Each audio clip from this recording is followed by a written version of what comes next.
Okay, let's get right into it. We're going to unpack what is, I think, the most valuable secret language in all of music. Yeah, it's not about reading sheet music. No, not at all. It's about the distance between the notes. Yeah. Training your ear to actually hear the personality of the sounds themselves. That's it, exactly. That space between any two pitches is called a musical interval. It's sort of like the atom of music, the basic building block for every single melody and chord. And here's the key thing, right? The most important fact. Yes. Every interval has a specific, unchanging emotional character. It always sounds the same, no matter what notes you're playing. So to crack that code, we need a ruler. And we measure this distance by counting something called half steps. Or semitones. Right, semitones. A half step is just the smallest possible move you can make on a piano, like from a white key to the black key right next to it. And how you play those notes really matters. If you play them one after another, like you're humming a tune. That's a melodic interval, Exactly. But if you play them at the same time... like a chord on a guitar. Yeah, or just pressing two keys on a piano together, that's a harmonic interval. And those are usually a bit harder to hear clearly since the sounds are all blended.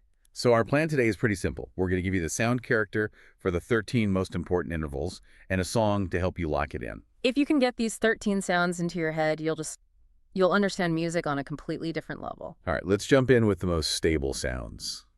The boundaries of our musical world will start at 0. 0 half steps. That's the perfect unison. Couldn't be simpler. It's the exact same note, just played twice.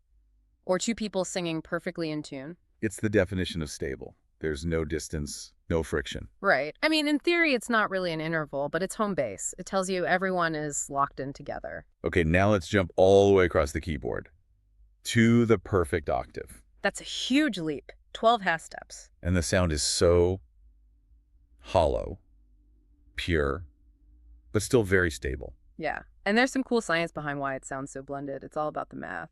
Right, the frequencies have that 2-to-1 ratio. But what does that really mean for your ears? It means the sound waves line up almost perfectly.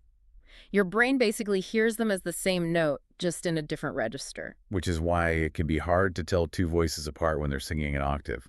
They just sound like one richer voice. Exactly. And the classic example, the one everyone uses, is the beginning of Somewhere Over the Rainbow. That big, wide leap. Yeah, you hear that clean separation right away. It's a huge distance, but it feels completely resolved. All right, so now let's pull the notes super close together, starting with the tightest one possible, the minor second. Only 1 half step. This is the smallest distance we use in Western music, and its sound is, well, it's obvious. Oh, yeah, it's tense, it's crunchy. Because the notes are so close, they just clash. It's very dissonant. And that clashing, that unsettling feeling is the theme from Jaws. Dun, dun, dun, dun, dun. Right. That sense of danger and suspense comes entirely from that 1 half step. Now, if we just widen that by 1 more half step, we get a major second. 2 half steps. Musicians just call this a whole step. And what's wild is how that one extra little step changes everything. You go from the tension of Jaws to something normal. Yeah, it's so much more stable and smooth. This is the distance between the first 2 notes of almost every major scale. And the sound reference for that, Happy Birthday to You? Happy birth. Yep, there it is. It's so much more resolved than the minor second. And being able to hear the difference between that 1 half step and the 2 half steps is like absolutely vital for playing scales and figuring out melodies. Okay, let's talk thirds. We're moving into more emotional territory now. First up, the darker one at 3 half steps. The minor third. Right, 3 half steps. And universally, this sound is heard as sad or, a little dark. It's the DNA of a minor chord. The reference here is the start of Greensleeves. It just immediately sets that reflective, kind of somber mood. And then, for the total opposite. The major third. 4 half steps. If the minor third is dark, this is pure sunshine. It's bright, happy, cheerful. It's the foundation of a major chord. You hear that immediate lift in when the saints go marching in. Oh yeah, it's victorious. It feels so open. And that's the core of musical emotion, really. The difference between 3 steps and 4 steps. You want to make a song happy? Just move that one note up a single half step. Okay, we're getting wider. Heading into the middle of the octave. At 5 half steps, we have the perfect fourth. The perfect fourth is strong.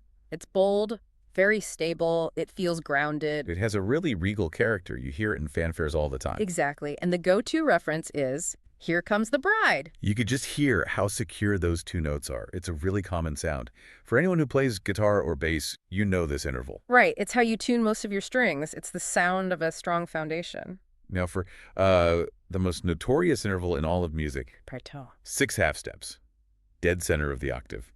And it is without a doubt the most unique, unsettling sound. Maximum dissonance. For centuries, it was actually called the devil in music. The diabolus in musica, yeah. They banned it in church music. Because it creates so much tension.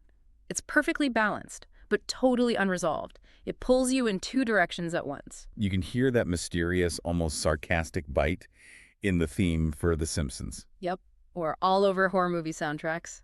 It's the sound of chaos. And then, if we move just 1 half step past that chaos, we land on the perfect 5th, 7 half steps. And this is maybe the most stable and powerful interval right after the unison and octave.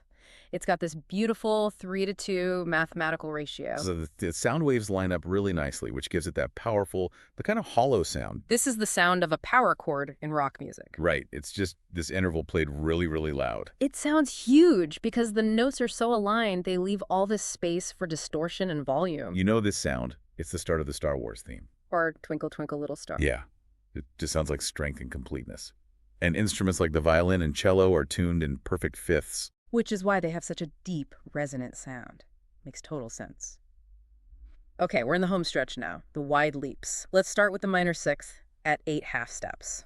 This one sounds like it's reaching upwards, but with this feeling of longing or wistfulness. Yeah, it's used all the time in romantic music to express really deep emotion. Think about the opening of In My Life by the Beatles. That feeling of looking back on something.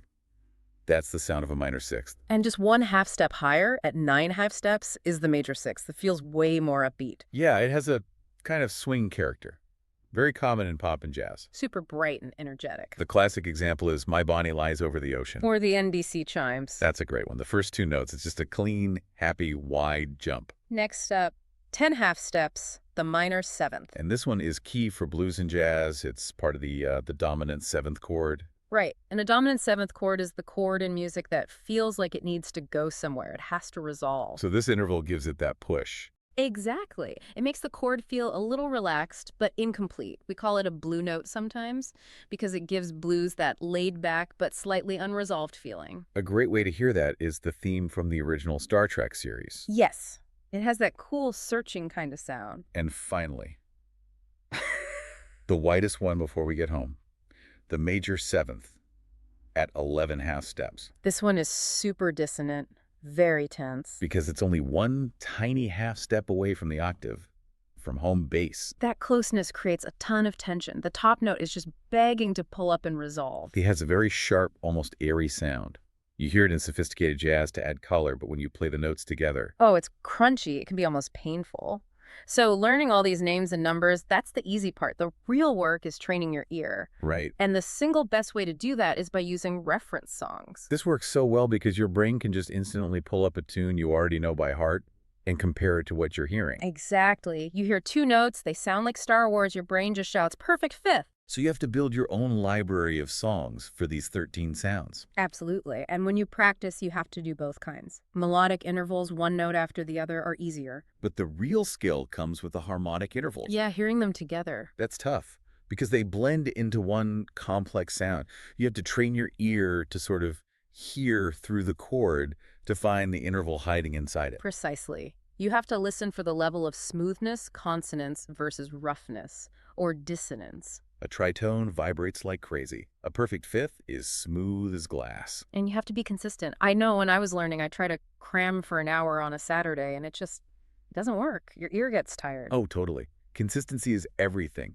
10 minutes every day is so much more effective than 1 long session. And this isn't just theory. This skill lets you figure out songs by ear. It makes you a better performer because you can hear when you've played a wrong note. Mastering these 13 sonic personalities is, I think, the single most valuable tool for really understanding the language of music. And if you keep at it, you might even develop relative pitch, that amazing ability to identify any note just by comparing it to one you already know. Understanding these sounds will unlock a whole new world of music for you. It tunes it from something you just listened to into a conversation you can actually be a part of. See you next time. Good luck with your studies.